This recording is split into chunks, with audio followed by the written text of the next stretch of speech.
Ha ha ha ha! Weekly Dartscast. The best darts podcast going. If you guys like your podcasts and you like your darts, then make sure you listen to the Weekly Dartscast. They're the purists podcast. If you listen to Alex and Burton, they talk about everything. They talk to the pros, they talk to the pros on the tour, the old BDO, they talk to management, they talk to darts manufacturers, proper interesting stuff, so give them a listen. Hello and welcome to an episode of the Weekly Dartscast, sponsored by Dartwolf. It's UK Open Week, the FA Cup for Darts is here, and of course we're here as well to help you get ready for it. I'm Alex Moss, and alongside me my co-host, darts statistician, the darts driver king, and a man who went 4 out of 4, that's right, 4 out of 4 in our Premier League picks last week. Burton, DeWitt, I hope you've come down from that massive high by now. How are you doing? I'm doing really well. I mean, not just did I go 4 out of 4, as you mentioned, but even more impressively, like any American, I correctly predicted the England-New Zealand test match. I was at a bar with a friend on Friday night watching the match when New Zealand had collapsed for like 50 for 5 in the first innings. And I said, if the lead gets under 300, they shouldn't enforce the follow-on. England didn't listen to me. They lost by 1 run. So I'll take the 4 for 4. I'll take my superior cricket knowledge as well to the bag. I'm doing just fine. How are you, Alex? Very well played. Yeah, I'm doing okay, thank you. And we're going to find out later if you can keep that good run of predictions going when we get to our picks. But yeah, lots going on with me at work at the moment, but great to chat with you about some darts for the next 45 minutes or so. And we've got 3 guests on the show this week. 2 of them have the same surname, James and Josh Richardson, father and son, both playing in the UK Open this weekend. We'll hear from those 2 later on. We're also going to be joined by the ITV pundit and commentator Chris Mason. He's going to be involved again with the ITV broadcast to get his thoughts and chat about his playing return over the last few months. But before then, let's start the show with a look back at the weekend just gone. The Euro Tour made its first stop for 2023 for the Baltic Sea Darts Open. Dave Chisnall winning his 4th career Euro Tour title. And now that Michael Smith has broken his major duck over the last few months, does that leave Chizzy as the best player without a major? I mean, I think there's a very good argument for it, Mark Walsh aside, that at least among the current players that Dave Chisnall is the best without a major. But there's certainly competition for that, and one of those is the player he beat in the final, who we will come on to in a few minutes anyway. But I think there's a lot of argument for Luke Humphries. Luke Humphries, of course, won 4 Euro Tours last year alone. He won 6 titles total. He's made it to the semifinals in the Grand Slam. He's a former finalist at the UK Open, but he hasn't yet put together the television pedigree that Dave Chisnall has. He's only had 3 semifinals or better in majors. Yes, 2 of those came at the back end of last year, but he struggled at the World Championships. He struggled mightily in the Masters and the 2 World Series events at the beginning of this year, and that played him out of the Premier League, as we've been saying for the last few weeks, or at least we believe that played him out of the Premier League. And the fact that he hasn't really had that breakthrough yet on television is a missing mark on his CV that Dave Chisnall checks the boxes for. Dave Chisnall has made a total of 9 if you include the BDO World Final, but 8 in the PDC televised final, 6 in majors, 2 in World Series events. He's made a further 9 semifinals in the PDC in televised events, not in addition to those 6 major finals he's made. So he's made 15 televised semifinals in majors in the PDC. That's a phenomenal record. There are other players who have had like CVs without getting over the line in PDC play. Mervyn King obviously comes to mind as the big example. But the fact that Mervyn King right now is struggling, and Mervyn King is not the player he was even 2 years ago. Dave Chisnall, okay, he might not have has put together the consistent deep runs like he was doing, which got him into a bunch of Premier Leagues, which got him up to the top 5, 6 in the world, had him represent England like he used to. But he's knocking on that door again. He's now won 2 of the last 3 Euro Tour events. And say what you will, this Euro Tour was in fact televised. They're now televising some of these all these Euro Tours in various countries. So in a way, this was his first televised title. It obviously wasn't a major. It doesn't matter as much. But He's won 2 of the last 3. He's made at least the semifinals in 3 of the last 5. After dropping out of the top 16 of the Pro Tour Order of Merit, he's now firmly in the top 4 and will be for a while because of those 2 very recent, I should say, Euro Tour titles. He seems to be on the up again. He needs to bring that in on television again. Yes, he made the finals of the Masters a year ago, but that's really been the only deep run since that World Championship semifinals a little over 2 years ago now. Obviously, he beat Michael van Gerwen in that by a mere 5-0, but since then he hasn't done much on television. He hasn't put together a deep run that won Masters aside. And last year, after the Masters, he only made 1 quarterfinal on TV, that being in the European Championships, where he went in as one of the top seeds, having won one of them. He needs to get back to playing like that. He needs to bring the game that he brought on the Euro Tour, that 107 average, 4 really good matches, that quarterfinal aside against the hometown favorite Martin Schindler aside. Dave Chisnall was the best player that weekend. He needs to bring that on TV. He needs to get back to putting these big television runs together, or else Luke Humphries will surpass him until he wins his first major, or Dirk van Dijvenbode will. Dirk van Dijvenbode has now made 2 televised finals and is emerging as one of the next stars of the game if he's not already one. Dave Chisnall's time as the best player without a major winner could be limited because those 2 players are knocking at his door. But if he brings that Euro Tour game to the television like he did for so long, 1, he might finally break that duck. He's good enough. But 2, he will establish that he still is that best player. That's not what he wants to be. He doesn't want to be the best player who hasn't won a major. He wants to be a major champion. But it's not the worst constellation in the world because of the money that comes with it. But he needs to play well on television again and consistent on television again, like he's been doing recently on the European Tour. I think of this list of players, and it is a list which is constantly changing, and some players there that you mentioned that have come through the last few years, the likes of Luke Humphries, Dirk van Dijvenbode, they'll be staking a claim to be among the best players not to have won a major title yet. And we go back 4 or 5 months, and it seems strange to think of it now, but Michael Smith was still on that hunt for that elusive first major. It came at the Grand Slam. It was soon followed by that world title and the world #1 status as well. He scrubbed his name off that list of best players to never win a major title. And if we are talking solely in the PDC, then for me, before that, Michael Smith was right at the top of that list. And he's gone now off that list. He's got his major titles. He's now pushing for more of them. Dave Chisnall, he was at the top of that list, near the top 3, top 4. Other players that I'd put in the mix, you mentioned one of them there, Mervyn King. Terry Jenkins, I look at someone like him. He got to 9 major finals in the PDC and lost them all. Mervyn King, of course, he won some big titles in the BDO before he made that switch to the PDC. And since then, he's gone 0 for 6 in TV finals. But I think they're probably my 3 at the moment. I'd say Chisnall, Terry Jenkins and Mervyn King. And for this question, I've only got to pick a #1, so I've not got to put them in a 1, 2 and a 3. Dave Chisnall, similar to Mervyn King, 0 for 6 in major finals in the PDC. So not as many as Terry Jenkins, but I look at Chizzy's longevity, and when he lost in the World Championship at the end of last year and to Stephen Bunting after 4 sets, he was averaging that 107 mark to Stephen Bunting's 105, and he ended up losing that match, and with it finished the season outside the top 16, and that was the first time that he's ended a season underneath that top 16 in the PDC since his very first year, 2011. So you're talking 11, 12 years there in that top 16. It's a long time. And what we've just had, our 5th ranking event of the year on the Euro Tour, goes and wins that title.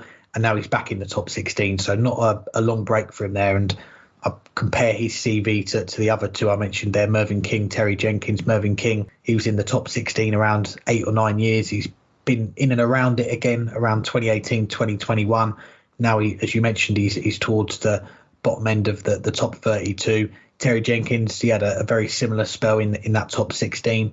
But Dave Chisnall, he's been there longer, and he dropped off at the end of last year, as I mentioned. But he's got himself back in that top 16, and he's got closing in on around 20 titles now in the PDC as well, which is an impressive haul, especially for someone that's not got a TV title, a major title under his name. And yeah, his run at the weekend, he was, aside from that quarterfinal with Martin Schindler when he dipped under the 90 average, he played some great stuff. That game with Gerwyn Price, 1,580s between them in 10 legs, Dave Chisnall throwing 9 of them, and it could have gone differently. The semi-final with Johnny Clayton, he was 5-2 down. Johnny Clayton missed those darts to go 6-2 up. I think it was 6 darts he had to go 6-2 up. And then Dave Chisnall wins 5 legs in a row, comes 3-7-5. And the final against Luke Humphries again with the 180s, 8 180s. He is one of the best 180 hitters in the game. 8 out of 30 on the doubles. That is an area that he'll want to brush up on heading into the UK Open this weekend. But he got over the line. It's another title. He keeps winning these titles away from TV, although, as you say, this one was televised in some places. But he is still beating the top players. He's winning matches on the stages in front of these crowds, and the last thing he needs to do to complete that CV now is get that major title. And for me, when you factor it all in with the titles that he's already won, with how long he's been at the top level of the game, I think he is currently the best player not to have got a major title yet. Well, let's talk, though, about the man he beat in the final. Another person, as we said, who was in that conversation, at the very least, for best player without a major. A run to the final for Luke Humphries, his 5th European Tour final, the first time he tasted defeat in a final. But considering as well the Premier League disappointment, missing out, probably being the first person out, how important was that run to the final for Cool Hand? Yeah, I think it was, and I've got to give a shout out as well. I did it on Twitter as well to Daniel Feibel from dartnyheader.dk, the Danish darts website. Apologies if I've butchered those pronunciations, but he was in Kiel at the weekend. He interviewed the players post-match, and I listened to the interview that he did with Luke Humphries after he beat Dimitri Vandenberg in the last 16 on the Sunday afternoon. And Daniel, we asked Luke about missing out on the Premier League, and every credit to Luke, he spoke very well. I thought about it. He had every reason to be annoyed or bitter about being left out, but he believes that he should have been in. But it sounds to me like he's moved on from it, and he's not going to focus on proving anyone wrong or proving why he should be in the Premier League. He now just wants to build on what he achieved last year and kick on again. And he's at number 5 in the world. There's not many more places he can climb in the rankings now, but he's got to feel like if he can replicate what he did in 2022, maybe go on and make another major final or win one, that's going to be enough to get him in that top 4. And it's been an unwritten rule that the top 4 will get you in the Premier League for pretty much any player. So climb one more spot in the rankings, and he's looking good for that Premier League. And if he can continue to pick up results, then that will take care of itself this year. But you've got this weekend, he's got the money from making the final of the UK Open 2 years ago, 40 grand dropping off his rankings. But after that, there's not a lot of big sums that he's got to defend for the rest of the season up until the World Championship. So the bulk of his prize money at the moment is from last season. So this year, he's not going to have to worry about defending too much money. It should still be about building. And I was having a read of the PDC, their press release on the weekend from the Euro Tour, that the final, and they mentioned about Luke Humphries missing out on the Premier League. This was his first big stage appearance since missing out on the selection. And Luke said he was pleased with his performances at the weekend. He was the top seed, the Pro Tour number 1, and he did perform well during the weekend. He beat Daryl Gurney, Dimitri, who I mentioned, Dirk van Dijvenbode in a close game, Ryan Serwin a last leg decider, and then fell just short 8-5 in the final. So, yeah, I think it was an important run for Luke Humphries. Get that run in early in the season as well. And you touched on it a few weeks ago on the show. We were talking about the Premier League, and did Luke's form drop off at the wrong time? He had a disappointing World Championships when he was ill at the same time. And then he went to those 2 World Series events. Should he have possibly skipped those 2 World Series events, taken some time off? But fair to say he's bounced back well. And yeah, if Chris Dobey hadn't have won the Masters, Luke Humphries would have been in the Premier League. But now it's about the reaction for Luke, and so far it's been a positive one. Even without the Premier League, there's an awful lot of darts for him to play this year. And in the last question we said about best players without a major, you mentioned Luke Humphries. I think it's probably a bit too soon to put his name high up on that list, but he's starting to prove consistently year on year he is one of the best in the PDC. And don't forget, last week on the show we were asked by one of our listeners our early tips for the UK Open, and I said Luke Humphries, so we might be taking him off that list next week. We very well might. We also might be taking Chizzy off that list next week if this past weekend is anything to go by. No, I mean, I think this was very important for Luke Humphries. And, you know, he did what Chris Dobey did in the Masters, even a little bit better. His lowest average over the course of his 5 matches was 94.23. He did have one match where he just nipped 100, but everything else was in that 94 to 99 range. So he was consistent across the matches. And if you are able to do that, every single match. Yes, you will lose some, like he lost to Chizzy. He could have lost the semifinals to Ryan Searle.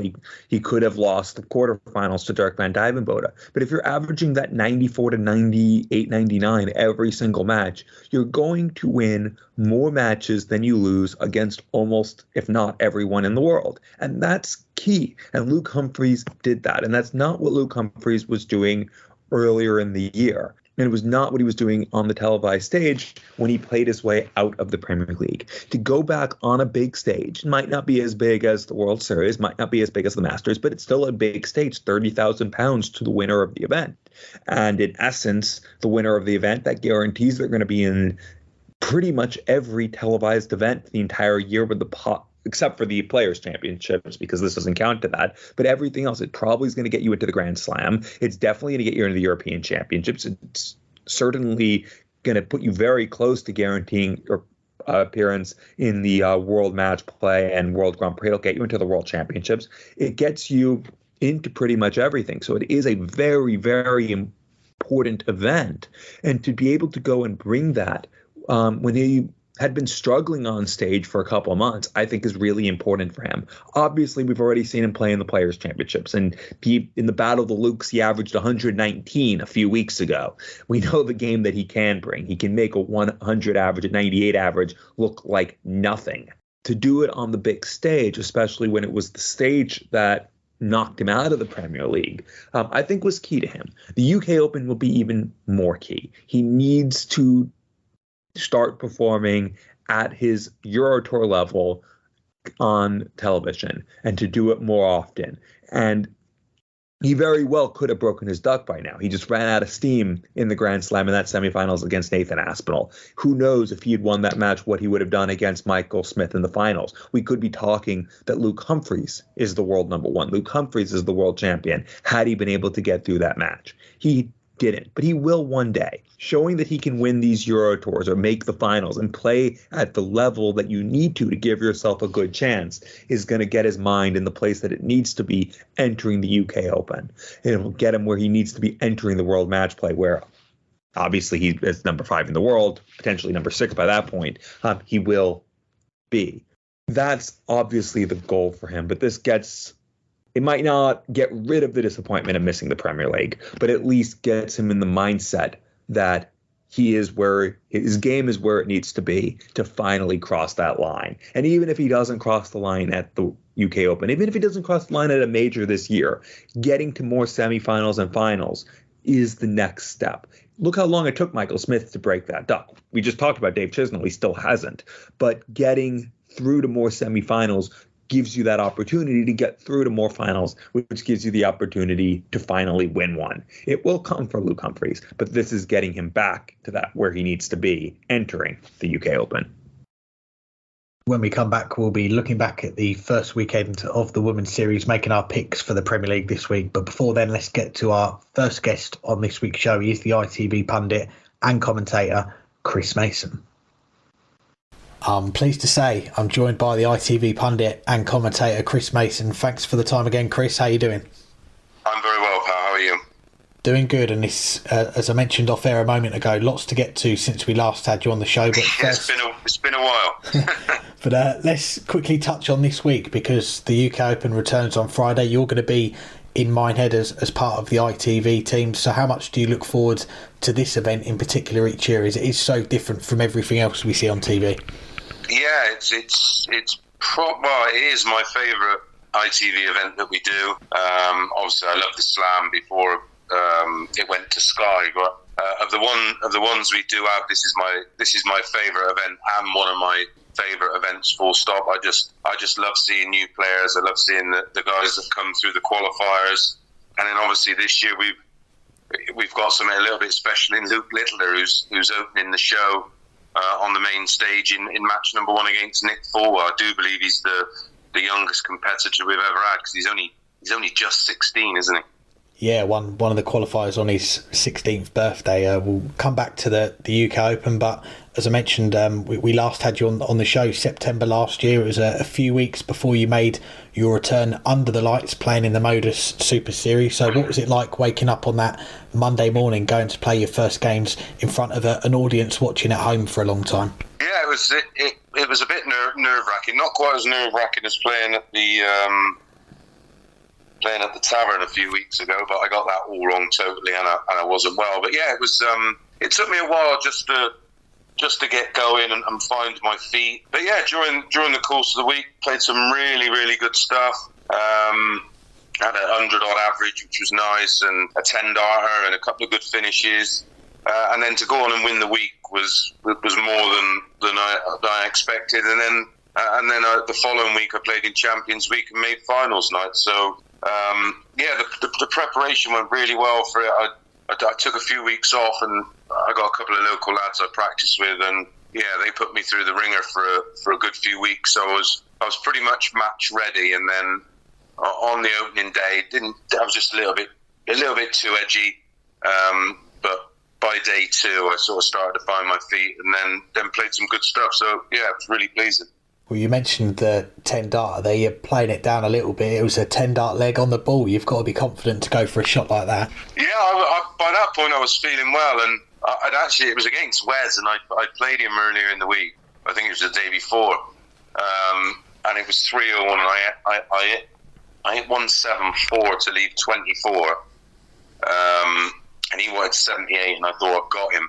And he hit the 54, hit double 9, and then hit double 3, and we had a bit of banter about it in the back room, and I said, that's all right, payback tomorrow. So when I had the opportunity to do him on the ball, I just had to go for it. Very nice. Well, yeah, that first week playing in the Modus League, it was quite the week for you, playing the 5 days, getting through to the Saturday final, and we've got to mention that Saturday final as well, because there were some big finishes, last leg deciders, and in and amongst it, the 9-dart shootout as well. How do you prepare for something like that? You don't. You just sort of roll with it. I made it hard work all the way through, but in fairness, everybody seemed to play some of their best stuff against me, and I just sort of stuck in there. Got a bit of luck here and there, as you need, no matter what level you're at. You need a bit of luck, and luck was on my side for a change. And yeah, the finals night was amazing. It was packed out down there. The atmosphere was brilliant. We had a great lineup of players, and yeah, playing Tony O'Shea, a real good friend of mine. We sort of spent pretty much every session all week together, and just reminiscing. And it was a fabulous week. It was an absolute honour to play in. Actually, I really, really enjoyed it. Don't get me wrong, it's insanely tough, because you've almost got to sort of switch your body clock around. I was getting to the venue for about 7:30 a.m. and then you've got to resist that thing of going back to wherever you're staying and not sleeping. So I was sort of going back to the house, doing a bit of paperwork, cook myself some food, go for a walk, and then going to bed at about 9 and waking up at 6. And that's how I managed to deal with that.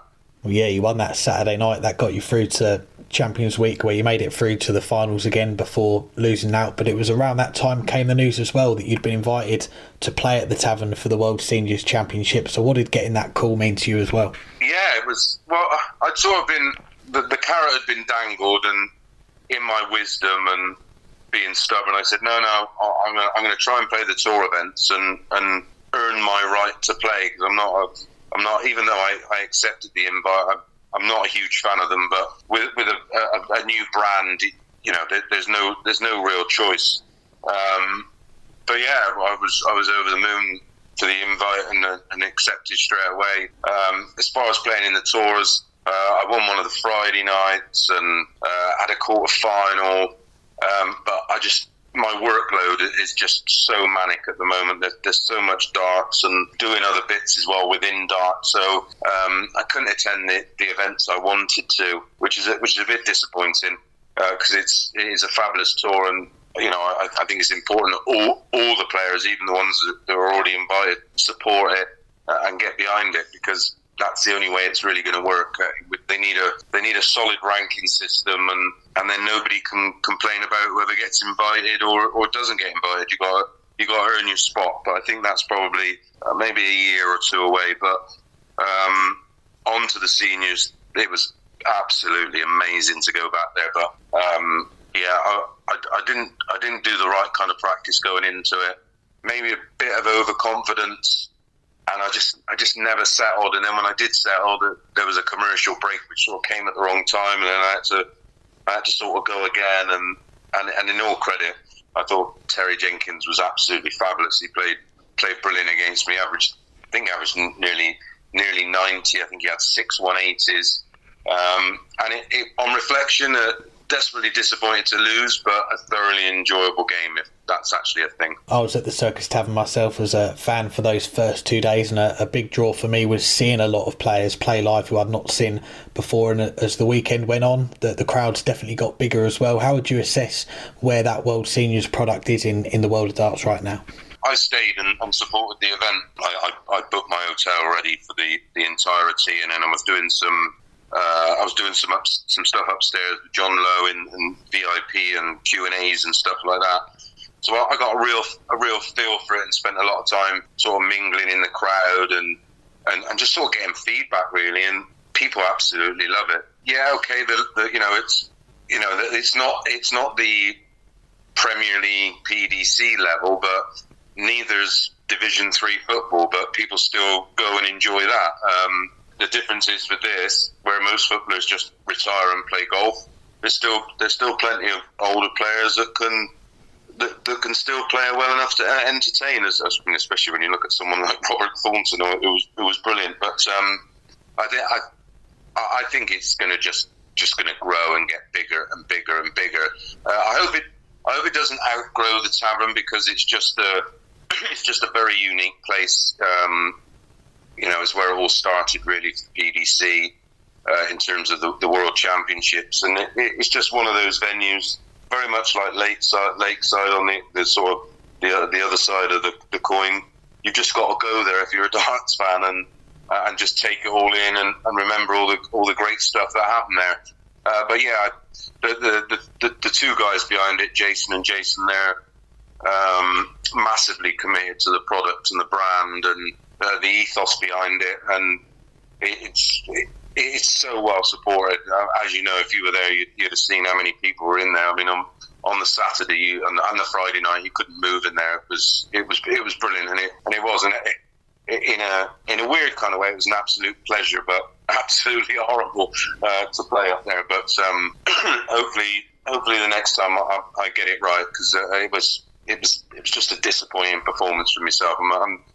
I don't claim that I'm a player anymore. I'm a commentator that throws a few darts, but I'm certainly a lot better than how I performed. But yeah, in terms of the event, very much one of those sort of watch this space and watch it grow. There's a lot more broadcasters and not the normal ones we would associate with darts interested in it. So yeah, it's just going to get bigger and bigger. And when you go to the tour events, there's players sort of, I remember the back in the day that were sort of fringe players of similar age to me, but didn't quite make it.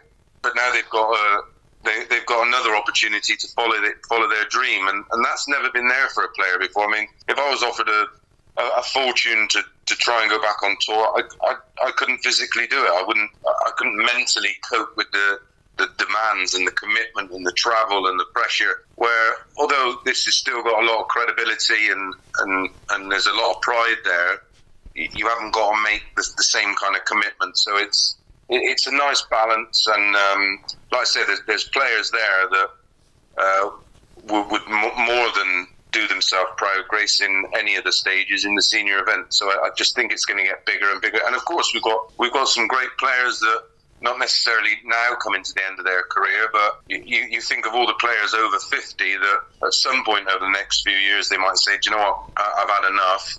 Well, look at the opportunities that they now have with the Super Series and with the Seniors Tour. It's a great option to have. You know, your Simon Whitlocks, Gary Andersons, etc. There's loads of them. So yeah, that's another reason why I think it's just going to grow.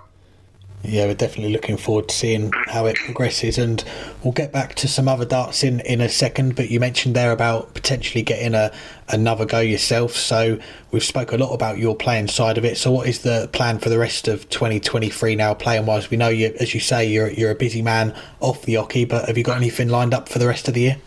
Yeah, I'm trying to balance everything. I'm actually doing my first Euro Tour event for Premier Sports and the PDC. I'm doing the Dutch Darts event in Amsterdam alongside doing the Super Series.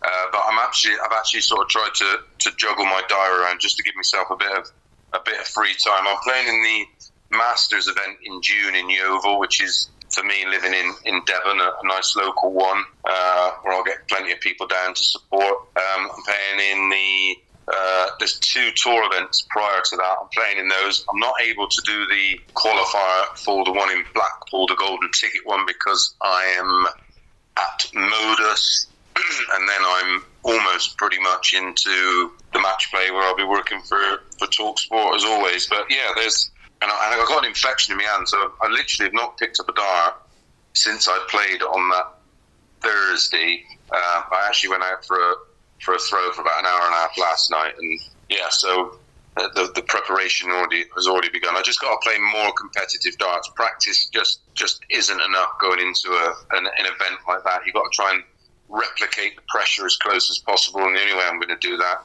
is by playing in a competitive environment, which is why I'm going to attend the 2 seniors tour events, one in Reading and one in Newbury.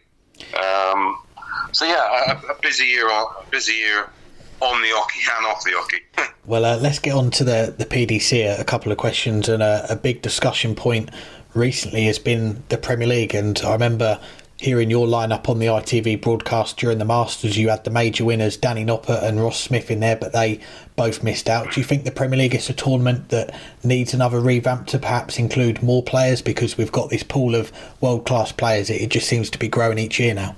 Yeah, I mean, my solution to the problem, and I think it would make better television, I think it would make it better. It seems very driven to the live audience rather than the viewer at home at the moment. I've been as a fan and thoroughly enjoyed it. I love the process of eventually getting a winner, but 8 players isn't enough. I don't think the night is long enough, and I don't think it represents value for money. My personal opinion. Of course, the PDC do great research, and they have people filling out online forums about their experience. But I'd have the top 4 in the world, and they would be seeded for night 1, 2, 3, and 4, and then I'd have 8. The 8 would play each other. The 4 winners would play the 4 seeds, as you have now with the quarter-final, but of course you've got the additional 4 players. And then week 2, the seeds would be based on the results from week 1. And I'd probably do that for 10 weeks, maybe 12 weeks, whichever way mathematically works the best. And then the bottom 4 in a table would be eliminated. You could still have your table, of course, and you'd still have your winner. And then the bottom 4 would drop out, and then you go back to as it is now for the final couple of weeks, building up to Judgment Night. I think that solves all the issues. It's only 4 extra games. It's not like they're long course starts. You've got the elite players, so it's not like it's gonna take forever to do. And I think it's better value for the punter, and I think the viewer at home would be more engaged. But like I say, I think it's great for the live gate. I think it becomes a little bit monotonous for the punter at home. Yeah, I'm with you there on that. And we should mention the women's game as well. We had a record number of entries for the women's series at the weekend. Beau Greaves, 3 out of the 4 titles at the weekend. She continues to dominate, and I said on Twitter at the weekend, the PDC, they've got an exciting product on their hands here, as it's the place where the top ladies are going to face each other more often these days. So where do you think it goes from here? Yeah, I mean, Beau's just a phenomenon. I've been following her progress since she was probably 12 or 13, and seeing all the results in the then when it was in magazines and everything else. And yeah, she's pretty much dominating the game like Taylor did, but in the women's game. And that will only bring the other girls with her. They have to get better or they get beat. But she is a phenomenal talent. Popped in a 107 average at the weekend. Yeah, very, very, very special. And every sport needs that standout player, or competitor.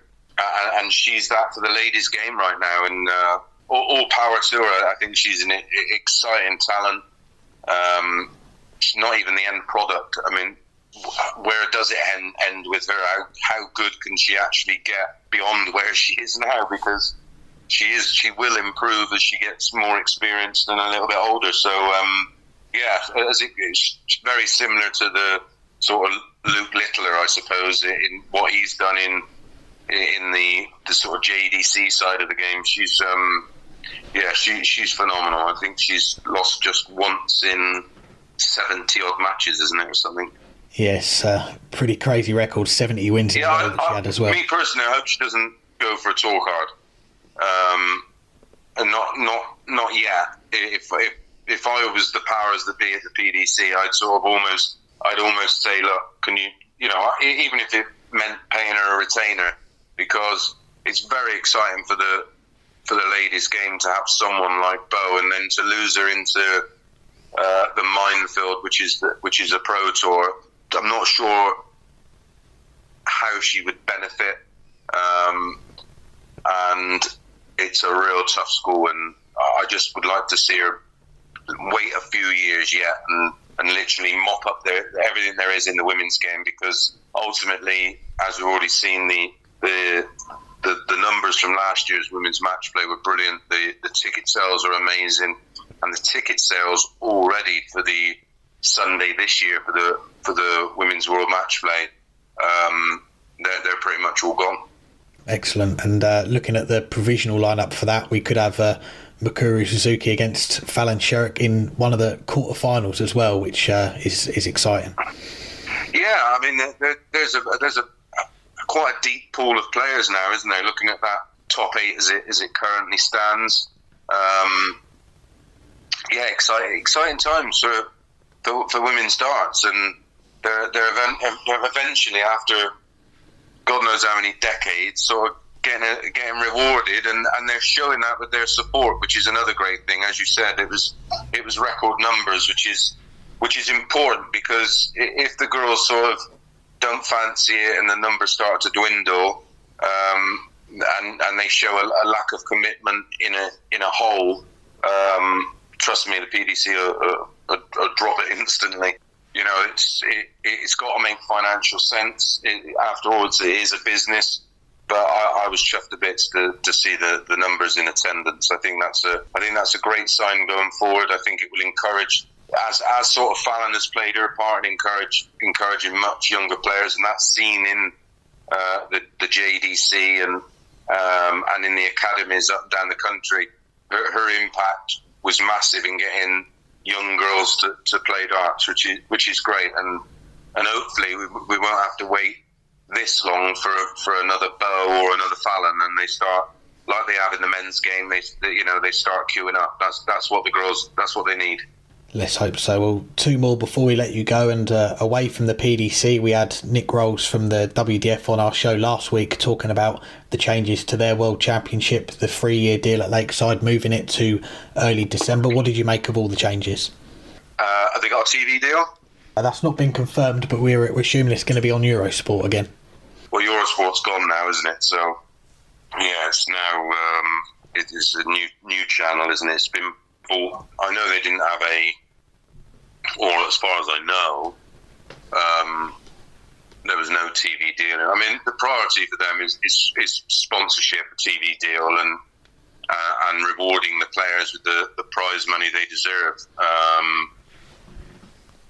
And this, what they're doing with the whole ranking system, it's mistake after mistake after mistake, and they just don't learn. They don't learn because they don't know what they're doing, and listen, I like Nick. He's a mate of mine. I've known him 20 odd years, but I just think he's massively out of his depth, and it shows. There's unrest by the players, and they're the ones you got to keep sweet.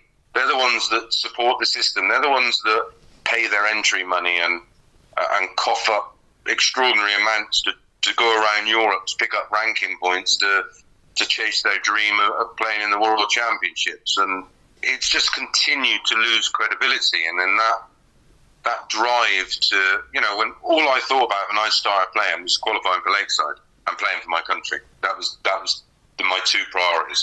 playing for England and qualifying and getting in the Worlds. How many young players now look at it as an option? They don't.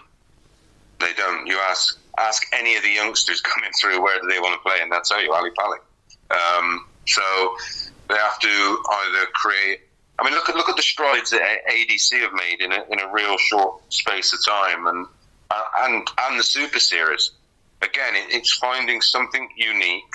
It's I don't expect him to try and reinvent the wheel, but you can't have people travelling now with how badly it's been run and how badly they messed up the whole last World Championships. You're telling me people are travelling this year to qualify for next December? It's madness. It's just if it wasn't real, you'd think it was a joke, and I don't get it. They should have bit the bullet, showed some balls, and said, right, sorry, this happened, we're starting afresh. But every time they say, oh no, we're gonna do all it goes back. It's very much like county, another absolute tragedy for the sport.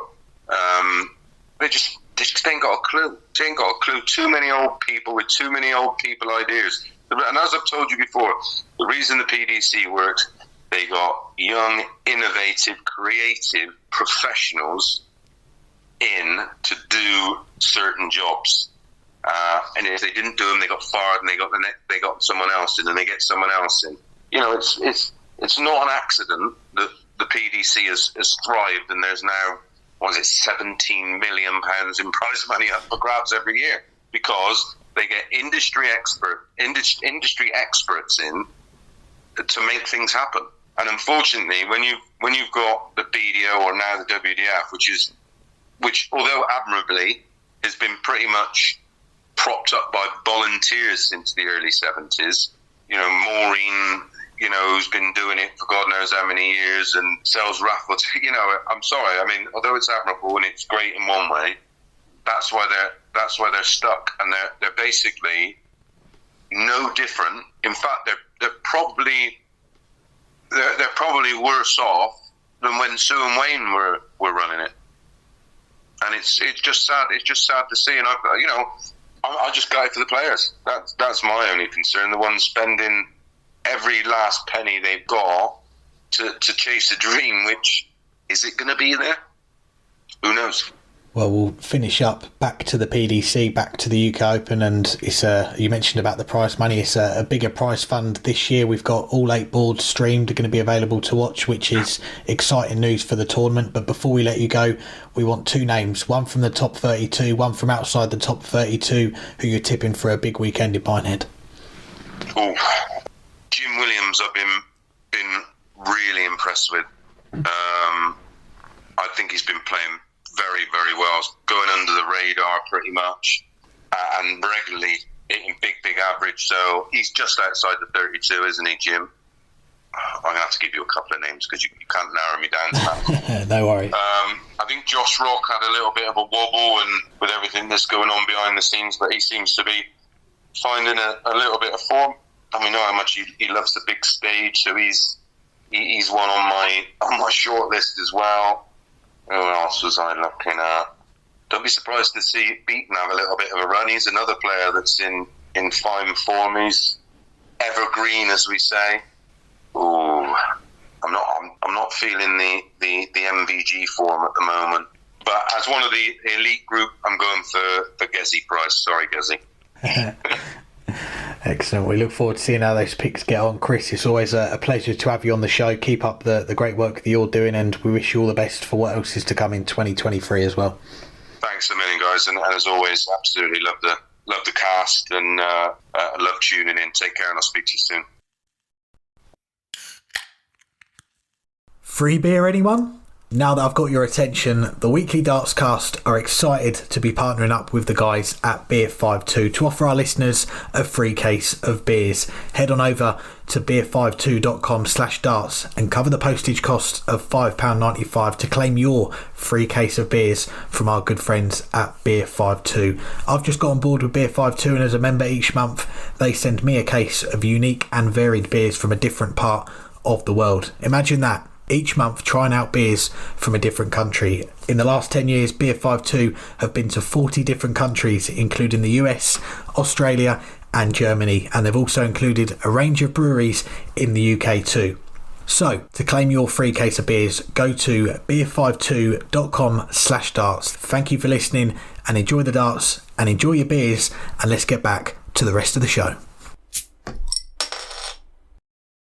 Thanks again to Chris for joining us. Now on to the Women's Series. It returned at the weekend. 4 events in Leicester. Beau Greaves winning just 3 out of 4 this time round, not doing the clean sweep. Mikuru Suzuki winning the other event. But our question of the week is, are Beau Greaves and Mikuru Suzuki the 2 best women's players in the world right now? I think you have to say they are.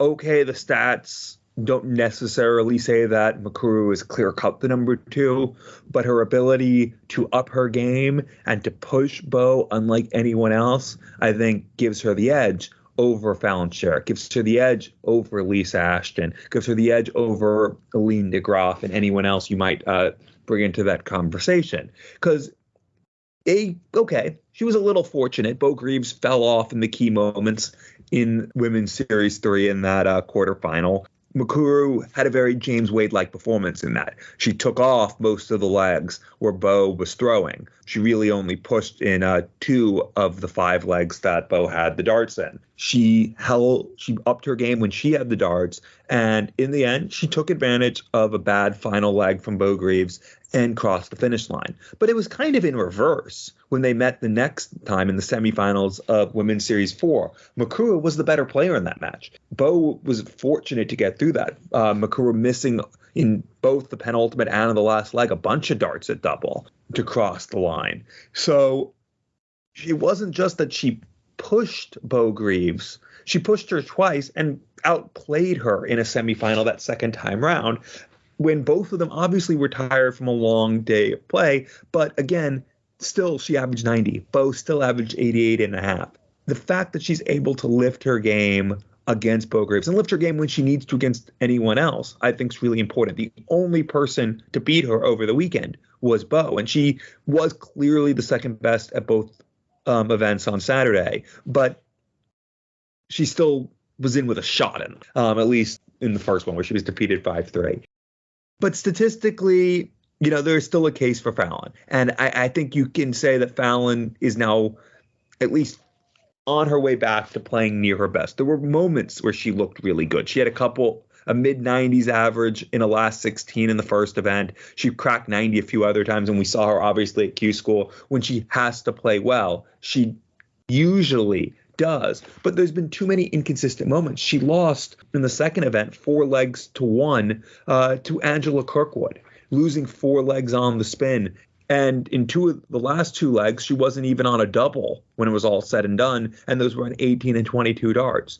Fallon still has some inconsistencies in her game. When she plays the best player, she does up her game. She upped her game to nearly 90 against Beau Greaves the one time she played her at the weekend. We obviously saw when she was at Q School what she can do when her opponents throw 90-plus averages back at her.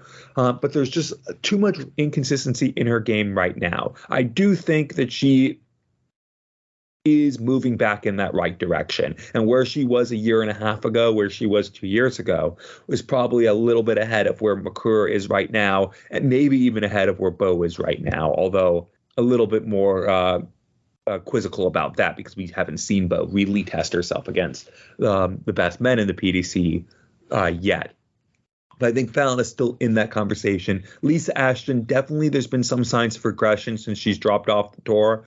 There's questions around her game that really haven't been there before. Aline de Graaf wasn't her best weekend. Obviously not the same performance she had at the Dutch Open, not the same performance she had last summer in Blackpool. But they're, I think, still in the conversation. But right now, the fact that Mikuru Suzuki is able to push Beau Greaves, not just beat her, but even push her when she's not winning, and be able to play her 4 times, 3 of them really tight, and still play well in the one time where Beau ran her over and be the better player in one of the times where she lost, I think that gives her the edge over Fallon. It gives her the edge over Lisa. So yeah, I'm going to say they are the two best. I didn't really go into Beau Greaves that much there. I don't think I need to. Obviously, she is still the woman to beat in the women's series, and I don't see that changing this year. But Mikuru shows, even though Beau is the woman to beat, she is in fact beatable. Yeah, it's hard to argue against that. And going off the poll on our Twitter at the moment, this is one of our question of the weeks that we've got on there. Do go on there and have your say. But at the time of recording, 83% of our listeners are going with yes, 17% are going with no. So a lot of people agreeing with you, Burton. And Beau is the number one. I don't think you can really argue that at the moment. 11 out of the last 12 women's series titles that she's won, and the other one losing out to Mikuru Suzuki, as we mentioned. But yeah, I think she is the best female player on the planet right now. There's a few ladies who are playing on other tours, other events like Q School, the Challenge Tour, like Fallon Sherrick and Lisa Ashton, and they're showing what they can do on there. Beau, we've not seen her go up against the men too often, but you've got to remember as well, she's only just turned 19. There's a long career ahead of her in darts, and I think a lot of darts fans, they respect her decisions to manage that progression the way she is right now, not diving headfirst into Q School and those events when she might feel like there's more to gain and more experiences to gain from doing events elsewhere. But I think of these two players, Beau Greaves and Mikuru Suzuki, they played the last Women's Series final of 2022, and it's a rivalry which for me has been about 2 or 3 years in the making, because we saw the potential of it back at the O2, the Indigo, the semi-finals of the last BDO Women's World Championship, January 2020. Beau had just turned 16 at the time, lost out to the defending champion at the time, Mikuru, 2-1 in that semi-final. She went on to win her second world title, and as we know, 2020 and 2021, the pandemic took away a lot of darts, particularly in the women's game, and meetings between Beau and Mikuru, they only really picked up again last year. And as much as Fallon and Lisa, they've dominated the headlines in the women's game in the years between, and rightly so. Let's not forget that Beau Greaves, last year's WDF Women's World Champion, Mikuru, the 2019-2020 BDO Women's World Champion. These are the last two Women's World Champions that we're talking about. So in theory, they should be at the top of the tree or near to it. And we saw that at the weekend. They shared the titles between them, Beau winning 3 and Mikuru ending that outstanding winning streak of 70 wins in a row in the Women's Series, which I don't think we're going to see that repeated again very soon. But beating Beau in that game to end that streak and going on to win the title. So for me, I think, yeah, they are.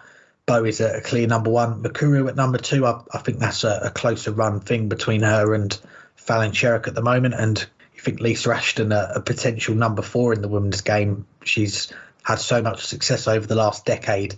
Seeing her as a number 4 at the moment, it seems hard to believe, really, but it goes to show the strength in depth that we're getting now at the top of the women's game. And just want to touch on as well, we've still got a few events before the cut-off for the Women's World Match Play, but as things stand, the big 4, if you like, they are all going to be there. And the lineup as it is at the moment, Beau Greaves against Kim Holden, who made a final at the weekend, Mikuru Suzuki against Fallon Sherrick, Lisa Ashton against Eileen de Graaf, and Rhiannon O'Sullivan against Lorraine Winstanley. I mean, what a quarter-final lineup that would be if it turns out to be that.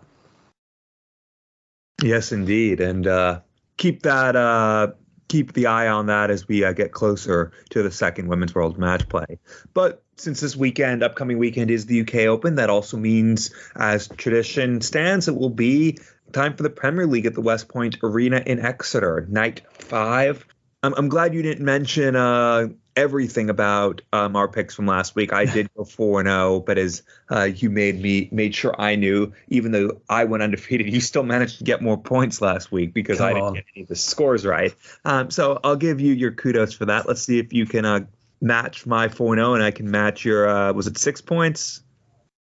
Not quite. I got 5 last week, points. So we can try and do better this week. So I'll gladly only go 3-1 if I can get those 5 points. But let's make our picks, and we'll start a battle of former world number 1s, former world champions. Michael Van Gerwen going against Gerwin Price, the Gerwin Derby. How do you see this one? Yeah, the Gerwin Derby. I just have to say, actually, first of all, good to see you get a full house of points last week. And I think it was as I mentioned off air, that the threat of having to watch Emmerdale and Coronation Street and then predict how the storylines were going to play out, that definitely paid off for our picks last week. But yeah, this is a great game to start off the night. Michael Van Gerwen against Gerwyn Price. They met in the semi-finals in Cardiff 3 weeks ago, and Van Gerwen 110 average wasn't enough, lost 6-5 to Gerwyn Price, and we've just seen Gerwyn Price on the Euro Tour at the weekend, 109 average in his first game, which he won, and really poor from him dropping off to 108 average in the next game and losing to Dave Chisnall. So yeah, they've thrown some really good stuff over the last few weeks, and Van Gerwen, of course, won the title in the Premier League last week. He'll want to keep that run going, and I think he's going to get the better of Gerwyn Price here. I think it's going to be a tight one. I'm going to go 6-4 to the Green Man.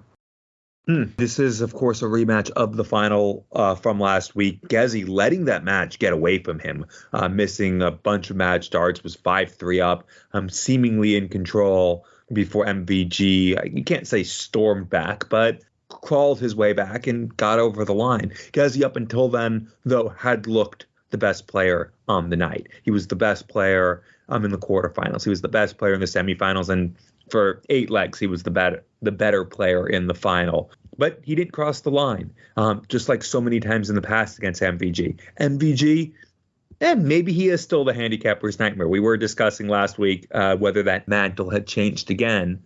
There's been definitely some inconsistency in his game as of late. Maybe there's just not been that same motivation since the World Championships, because really what he cares about are those big events. But I think playing Gezi is something he cares about, and the fact that he finally got a night win will ease just that little bit of pressure off of him. He's at top of the table. He wants to extend that lead. I'm going 6-3 to the Big Green Machine. Second quarterfinal in Exeter, and it is Nathan Aspinall against Michael Smith. How do you see this one going? Yeah, so Nathan Aspinall, the only person currently in the playoffs who hasn't won a night, but that's also because he was the only player to have pointed in the first 3 nights. That ended last week, but he's still clinging on to 4th place as things currently stand. Michael Smith, of course, won on the 3rd night, followed up with another semifinal where he lost to Gezi this past night. He's second. He's going to want to try to keep pace with MVG. I've already said MVG is going to win the first game. I think Michael Smith is going to want to get that World Championship rematch. So I think World Championship final rematch. So I think he's going to get through the Grand Slam rematch first. I'm going 6-2 to the world number 1. Yeah, it's another interesting one. And if the table on Wikipedia that I'm looking at right now is accurate, then these first 2 matchups of the night, you've got the top 4 going against each other. So Michael Van Gerwen first against Gerwyn Price 3rd, followed by Michael Smith 2nd against Nathan Aspinall 4th. And it is week 5, but you've got the top 4 in the first 2 quarterfinals, and then the bottom 4 at the start of the night in the other 2. And looking at these 2 players in particular, both played in Germany at the weekend. Nathan Aspinall, he was one of Steve Beaton's victims. We have to give him a mention. That run to the quarterfinals, the 106 average in the first round against Adrian Lewis, his highest on a PDC stage. And there we go. We've got Steve Beaton in the Premier League conversation like you asked for on the show recently. But this is a hard one to call. I'm going to go the other way to be different. I'm going to back the Asp to get some revenge on that Grand Slam final. I'm going to go 6-5 to Nathan Aspinall. Ooh. Finally, some room for one of us to make a move on the other here. 3rd game, we have Dimitri Vandenberg against Chris Dobie. Dimi currently 6th, Chris Dobie currently 5th. How do you see this one?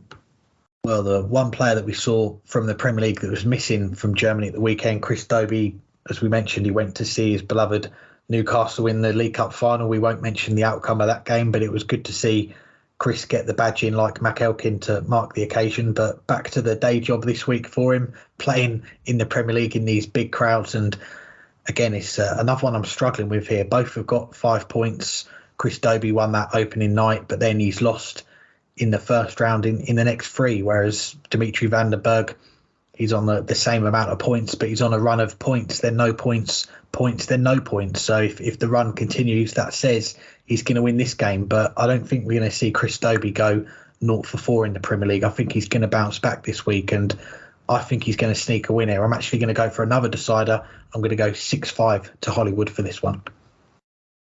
Yeah, that's a tough one to call. Obviously, we've talked about Dobie's start to the Premier League off of that Masters win quite a bit, as well we should have. I mean, it's very impressive. But it's not like he's dropped off that much since then. He's still averaging in the low to mid 90s in 2 of those 3 losses. The other one, he's averaged well north of a ton against Johnny Clayton. So he's been competitive, but not quite at that Premier League level. Dimmy has been playing, though, I think just a bit better and a bit more consistently so far in this Premier League. And I think he has that extra experience as well in the Premier League, and I think that will make a difference. I think Dobie will push it close. I agree with you. It's going to go to a decider, but I'll go the other way. I think Dimmy sticks with that race for the top 4. In fact, since I've already said that Nathan Aspinall is going to lose, might even push him back in to the top 4 depending on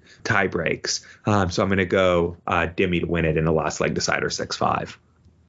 Final quarterfinal in Exeter, and it is the battle of the bottom 2, Johnny Clayton against Peter Wright. How do you see this last one going? Yeah, and it's weird that these are the bottom 2. I mean, for starters, Peter Wright is 3rd in averages so far, but hasn't won a single match. And Johnny Clayton, he hasn't played at his best in the Premier League, but he's still leading everyone on tour in terms of averages so far this year in Players' Championship events. And he had a very good weekend at the Euro Tour, making it to the semifinals and looking like one of the 2 or 3 best players over the course of the entire weekend. He just hasn't done it in the Premier League, and Peter Wright hasn't figured out how to cross the line in the Premier League. One of them will find themselves in a lot of hurt after this. Yes, it's a long season. Yes, there will still be 11 nights before the playoffs left after this. But especially for Peter Wright, we could be starting to say that he is a full 2 nights out of the playoffs if he loses here. Johnny Clayton, if he loses here, will very likely be a full night, maybe a night and a half out of the playoffs. And you can make that up. Obviously, if you drop that in 5 weeks, you could make it up in 5 weeks if you're getting results. But it is a lot of work to do. It is tough to say. Both of them, I really think, are playing pretty well right now. They're just not getting it done. But that's the Premier League for you. All 8 of these players will often be playing very well. I think Peter Wright's going to lose again. I think Johnny Clayton's just playing that little bit better. I'm going to go 6-4 to the Ferret, but I'm still not writing Peter Wright off for the entire campaign. Yeah, the bottom 2, Johnny Clayton and Peter Wright, you wouldn't have predicted that after 4 nights of the season, especially Johnny Clayton, who dominated the league phase in the Premier League last year. Clayton, as you say, has been playing well on the tour this year. He looked into some good form at the weekend before going out to Dave Chisnall in that semi-final that I mentioned earlier, 5-2 up, missing darts to go 6-2 and losing 7-5 in the end. And if it went the other way, we could have been starting the show talking about Johnny Clayton winning another Euro Tour. That's how close he was. But Peter Wright, on the other hand, he had a good win against James Wade in his first game, dropped off against Keegan Brown on the Sunday afternoon, losing that one in the last 16 with a sub-90 average. So didn't pick up too many wins or got too much confidence, I'd say, from the weekend. And it is an understatement to say Peter Wright needs a win here. And I want to see him get that first W. So I'm going to have to try and use some reverse psychology in this one and back the Ferret with the odds likely. My tips don't prove to be correct. So I'm going to go with 6-3 to Johnny Clayton. But if my tip's wrong on this one, then I'm not going to mind either. Well, those are our picks. We'll see if we can keep the hot streak going. But now we'll move on to our second and third interviews on this week's show. And it's with the father and son combo at the UK Open, James and Josh Richardson. I'm pleased to say I'm joined by 2 of the qualifiers for this year's UK Open, James and Josh Richardson. Gents, thanks for the time. How are you doing? Yeah, I'm fine. Thank you very much.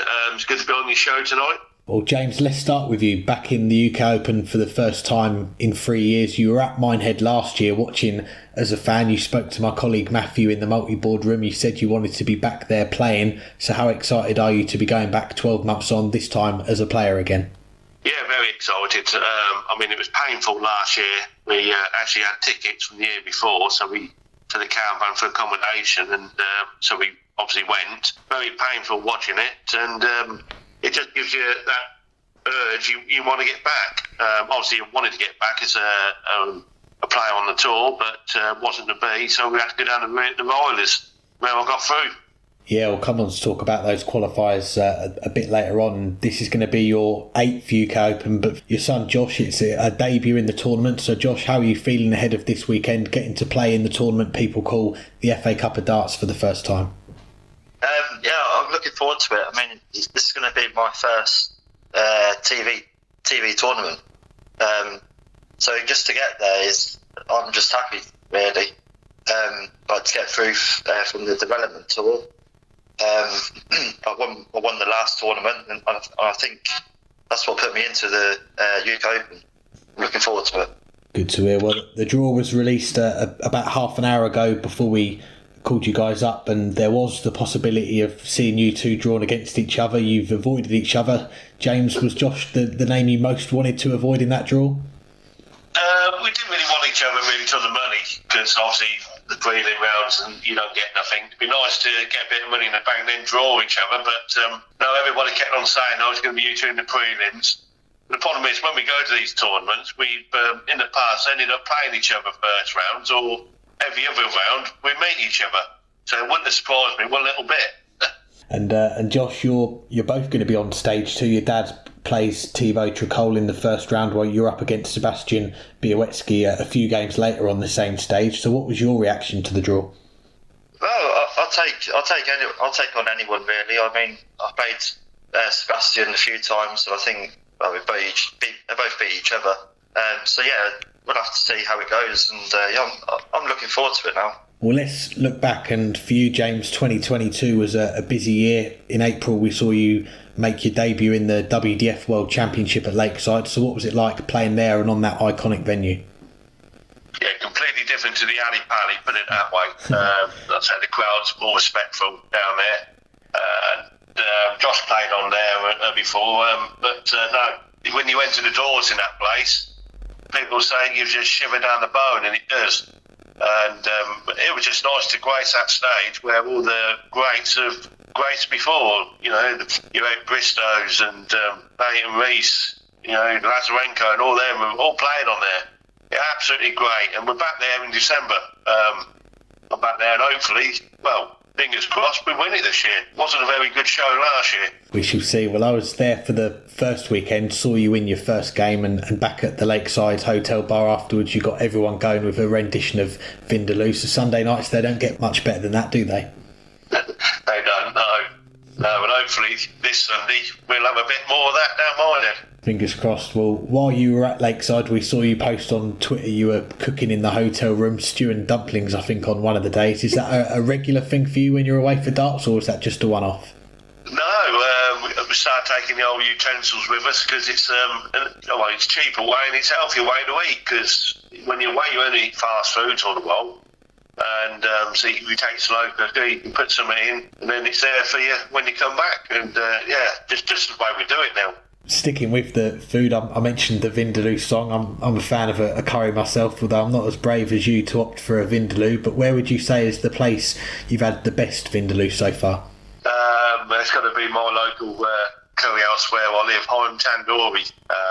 Absolutely, and they do a curry actually after my nickname. It's called a Ruthless Bullseye.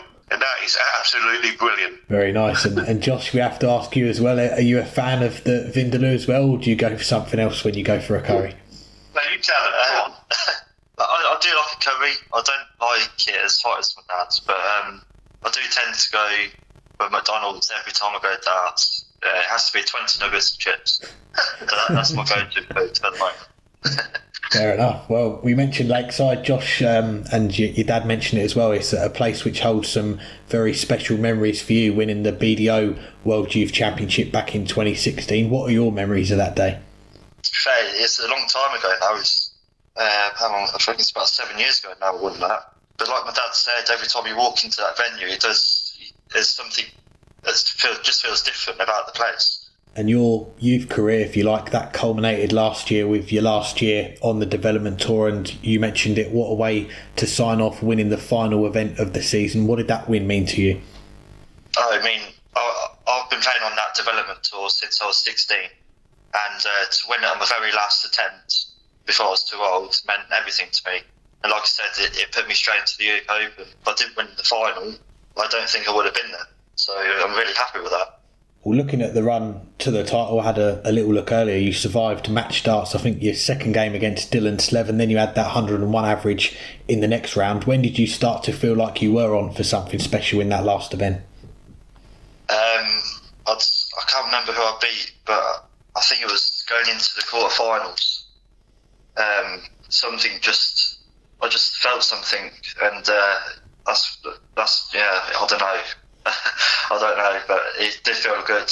It felt really good when I won that. And in the final, a very close game with Jurien van der Velde. It goes all the way to a decider. You had the darts kick off with a 91, a pair of 140s to take control. So what were those moments like as you were finishing off the leg to win the title? I was trying to hold the tears back. I think when the winning double did go in, I just started crying. And we saw the pictures on Twitter as well. James, you were there as well to see Josh win the title. How proud were you to see him win that title and close out his time on the development tour with a victory like that? Very proud father. He's a very, very talented player, Josh is. He's got to start believing in his ability, and because he can produce world-class darts. But I say it's the believing, and once he starts believing, which I'm sure he does, people keep telling me I've got to start believing in myself, but I believe 100% in my son, and he's got a very, very good talent there. Yeah. Well, back to you, James. Last year we saw you regain your ADC European belt, beating Kevin Painter 11-9. You've been involved in the belt side of MAD as it started out to now the ADC right from the early days. So what is it about these challenge matches that you enjoy playing in? Oh, they're brilliant. They're grub matches, really. You turn up these venues and it's long legs and money on the line and the belts on the line. They're great matches. The same when I went up to Scotland to play Robert Thornton in his backyard. Jesus Christ, how lovely that were. But there was only a few of us. There was a load of them. But they're brilliant to get involved in. And once you get your teeth into them and you're winning, it's a good feeling, a really good feeling. So we're still waiting for another challenger at the minute. Yeah, I was going to come on to that. You won the title back in, I think, November last year. Is there any news yet on when you'll be defending that title? Has anyone come forward with a bid yet? Nobody's come forward. No, I've been told that now the belts will be held down Portsmouth on the Modus Super Series on the Saturday night, but I say we haven't heard nothing, not a thing. It's been a long while since I played Kevin. What are we now? Is it back in November? I think I played him. Might be before that. So there's been a long break between the belt contenders as well. Yeah, long while. Well, before you get to play your next match in that, we've got a return to Minehead for you this weekend, which we mentioned you secured via the Riley's qualifiers, winning the qualifier in Chester. We saw from your Twitter you weren't a fan of the smell from the toilet, so apart from that, what was the setup like? There weren't any pool cues frockies, was there? No, nothing like the Norwich Riley's last year, which was an absolute shambles. No. Chester Riley's, we won't say anything on the toilets, but the throws were good. One of the better throws in the Riley's I've been to. And it was a long day. I set off with my dad. We got the train at 7:30 in the morning. 2.5 hours to get there. And then obviously got through the day, won it. Didn't get home until about 11:30 at night. Yeah, a long day, and you beat some top players during that qualifier as well. So talk us through your run that day. Obviously, it was a long day with the travelling, but what was the day like itself there? Yeah, I had to plan my day out because they're very long. You got to start resting in between and judging what you got to do in between the games so everything's right. I played some very good players I didn't even know, and they're coming up against me, banging these 140s and 180s and tons against me, and I'm doing it back to them and just holding my nerve and nicking the legs and winning games. And there was one game, I think it was a semi-final, I forget his name, but we both left 170 on the last leg.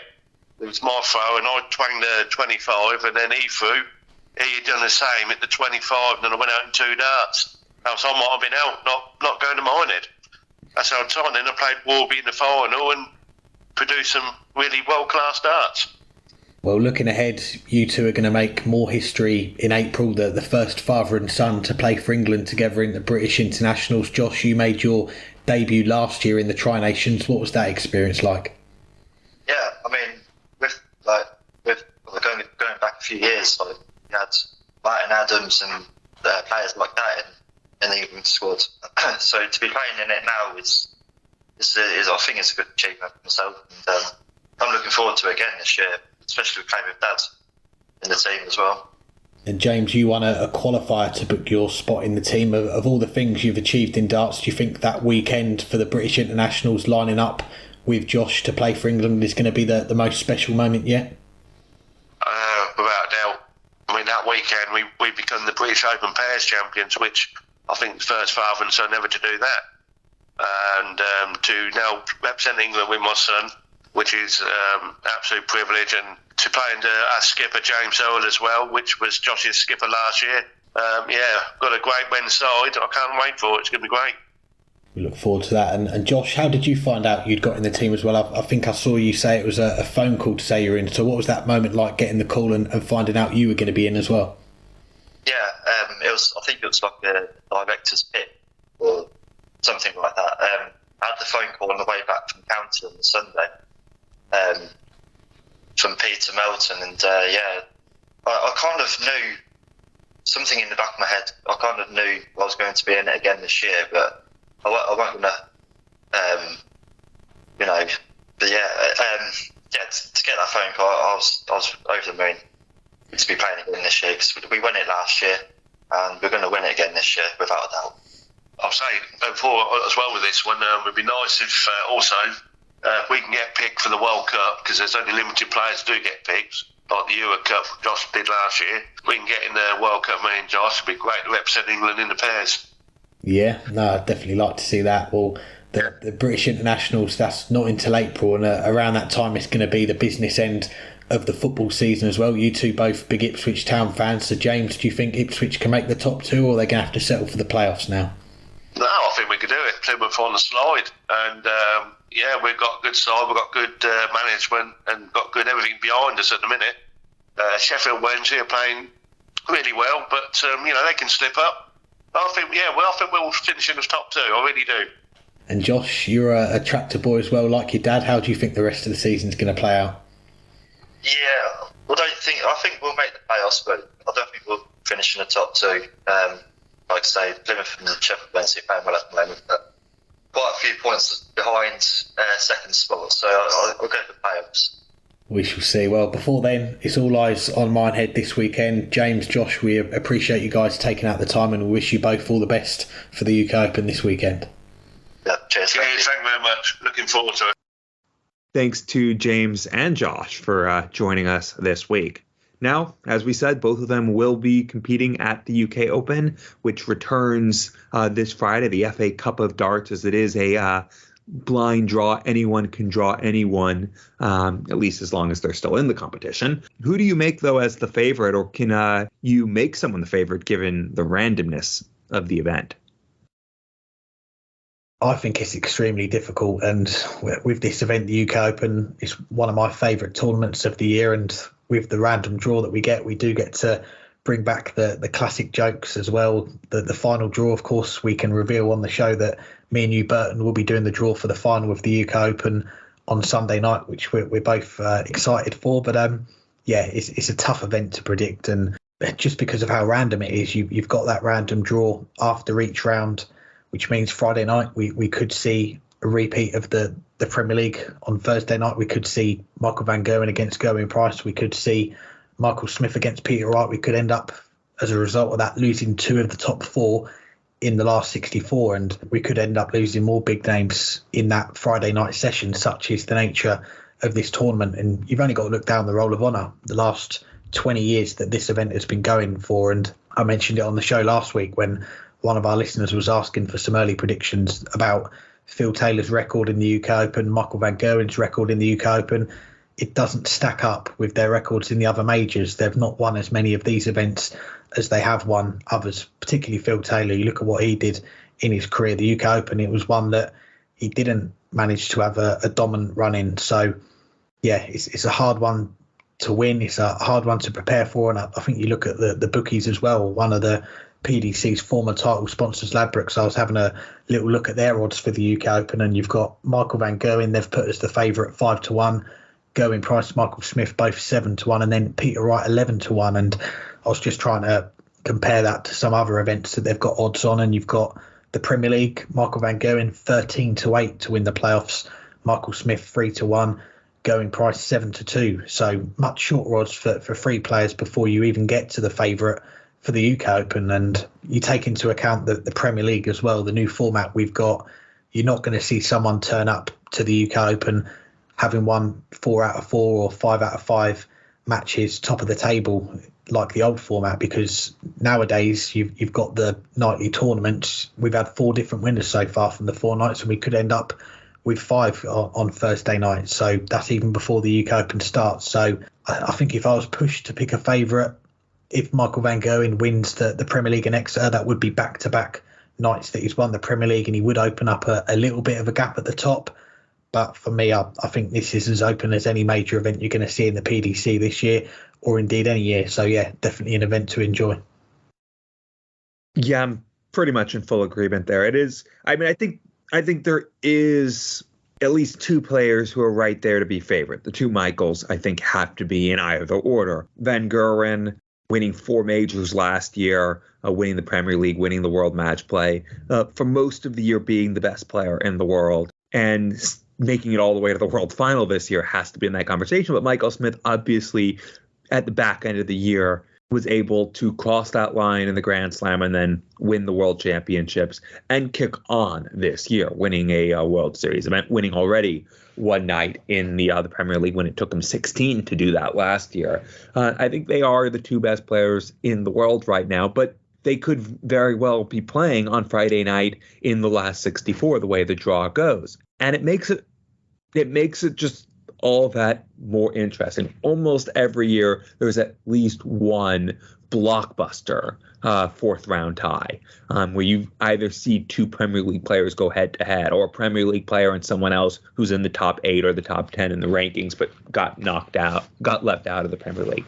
That happens pretty much every year. There's no guarantee. You could end up with the entire top 32 drawing people who have won from outside the top 32. It's unlikely.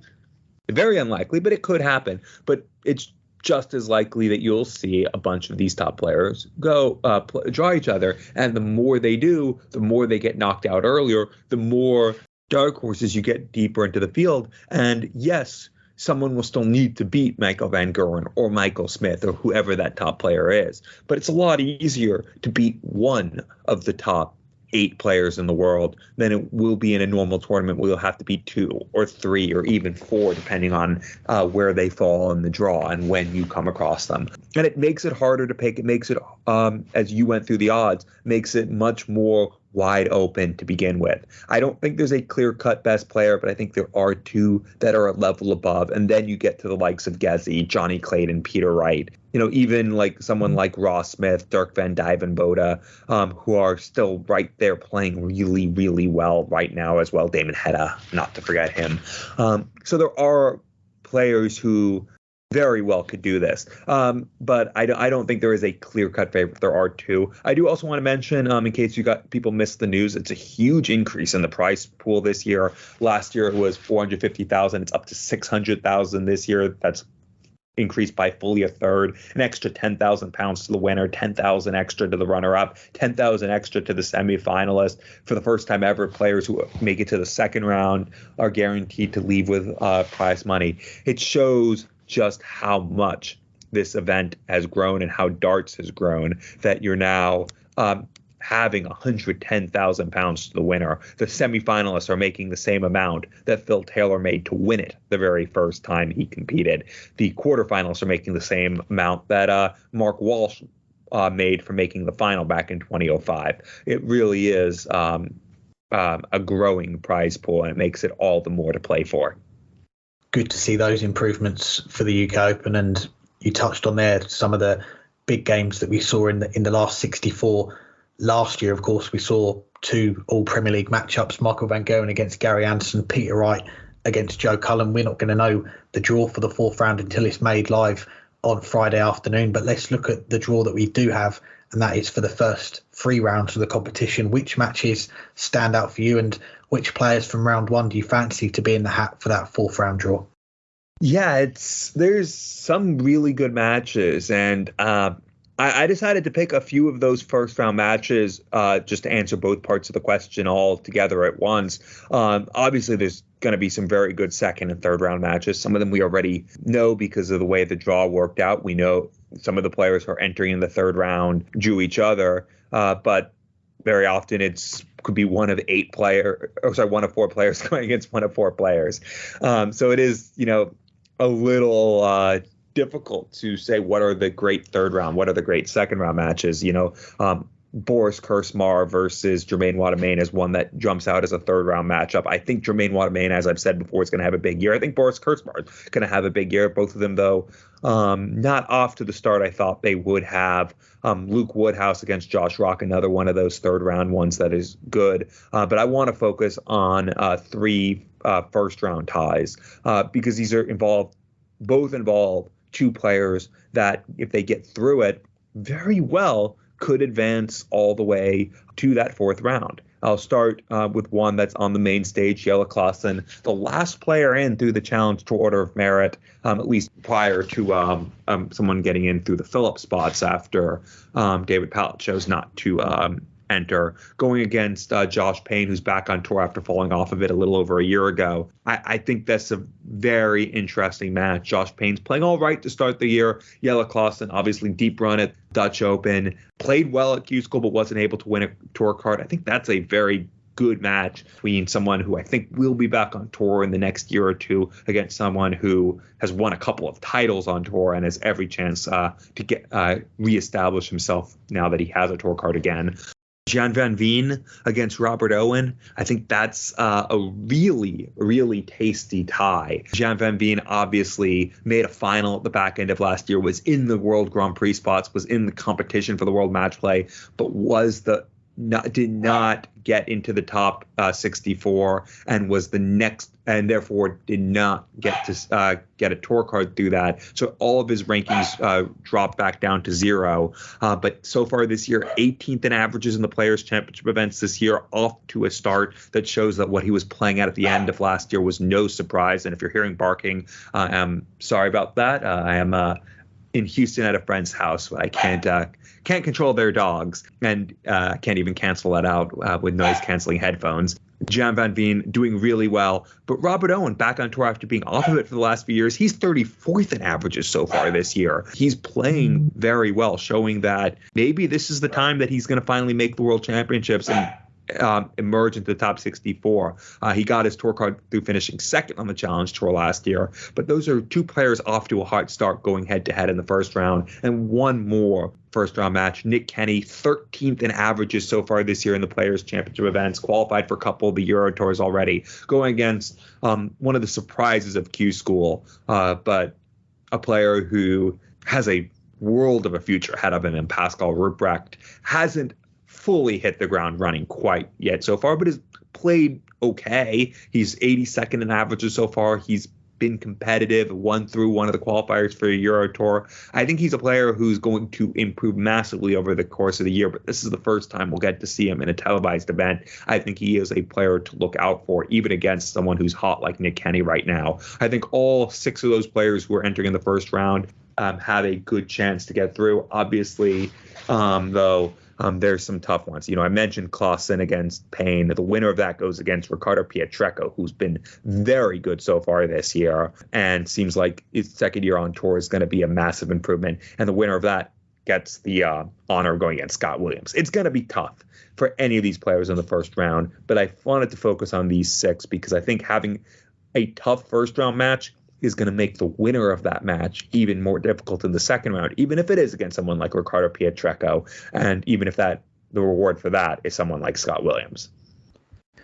Yeah, some good picks there, and got to say from the outset we were hoping for a father v son, James versus Josh Richardson, 2 of our guests on the show this week, to happen in the first round. James said he didn't want that draw, or a brothers game between Roby John Rodriguez and Rusty Jake Rodriguez, but we've not got either of those, unfortunately for us, but some ties which I'm looking forward to. I like the look of, and I've got to start with the first game on the main stage. You've got Luke Littler there, just turned 16. He won one of the Riley's qualifiers on his 16th birthday, and yeah, I think back to when I was 16, I was struggling to win a first round match in the Essex Youth Open or the Felixstowe Youth Open. So this young man, he's got a lot of talent, and against Nick Fulwell, of course, a much more experienced player, but someone who's been short of wins since winning his tour card at Q School last year. So if Luke can win that one, then it's going to be Rusty Jake Rodriguez waiting for him in the second round, who I mentioned a moment ago. And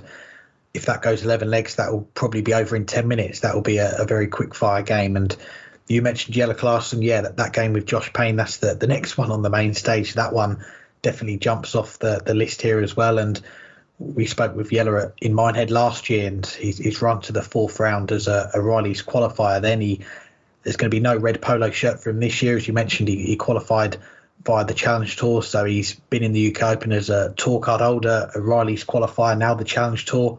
I somehow doubt he's going to get the full set and qualify via the Development Tour next year, but it is good to see Jella in the UK Open again. And one of our guests, James Richardson, against Thibaut Tricol. I think that's going to be another good one. That's going to be happening on the second stage, the second game on that, and the winner of that will then go on to the main stage to go up against Richie Burnett. So that's a nice little section of the draw. But as far as players making it through to the fourth round, you mentioned one of the players there, Nick Kenny, and I was just looking at that little section of the draw. You've got 8 players in there. Well, sorry, you've got 7 players in there, I should say, because one of them, they all are starting in the first round, but one of them, Thomas Banks, another of the Riley's qualifiers, he's got a bye through to the second round. But all of them theoretically are starting in the first round, and all of them are going to be looking at that and saying 3 wins against players that are starting in the same round as me. I've missed out on players in the top 33 to 64. You've got a chance of getting through here, and Nick Kenny's definitely one from that list of 7 players. I'll go with another name from that little list there, and that's going to be Graham Hall, another Riley's qualifier from last year. He's got his tour card now. I'm going to back him to do it again. He made the fourth round last year with that red polo shirt. I'm going to back him to do it in a different shirt this time round. And a couple others I'll give a mention to. Maybe a Lucas Vainig as well. He's got Jeffrey Desvan in the first round, then Gert Nenchez or Christian Kist, and then it would be Luke Peters or James Wilson. And Lucas is someone that we've seen a few times now on the Euro Tour. I think he's someone that's got a lot of potential and someone that we could see get a tour card in the next few years. And my last pick, he is someone that has got a tour card only recently, but already made his mark. He got to a semi-final on his first weekend on the Pro Tour. Dylan Slevin, Mike Kyvenhoven in the first round, then Sean Wilkinson in the second round, and it would be another player who started in the first round in the third round if he gets through. So yeah, they're going to be my 3 picks. I'm going to go Graham Hall, Lucas Vainig, and Dylan Slevin to make it through to that fourth round draw. Those are all very good picks as well. So many good matches. About 157 of them overall, I'm going to guess, this weekend in Minehead. At least hopefully 157 really good matches, since 2 players are not playing. But anything else for this week? A few things. I've got to say a big thank you to our guests for joining us, to James, to Josh, to Chris for their time this week. Thank you to our sponsor, Dartwolf. If you want more Dynamite Darts content, head on over to dartwolf.tv. Give Dartwolf a follow on Twitter as well, at Dartwolf180. We should give a shout out to our new sponsor that's come on board this week as well, the guys at Beer 52. Go to beer52.com/darts and you can get a free case of beer on us. You just got to cover the postage and packaging, but you can try some beers out from around the world, and we're excited to have them guys on board with us. Link is going to be in the description as well if you want to go and check them out. I'm looking forward to trying some of their beers out when they arrive in the post. But aside from that, thanks to everyone for listening. We'll be back next week, so it leaves me to say the UK Open, when you're listening to this, it is going to be starting tomorrow, so you've got one more sleep until you can enjoy the darts. Yes, indeed. One of the best events of the year. Again, I can say that about almost any event because they're all one of the best events of the year. But yes, enjoy that sleep, and then enjoy the darts. There's no need to hang tight right now. I'm not even going to pretend like there is. This is one of the best weeks of the year, so just enjoy it. Hold on, I'll be right back.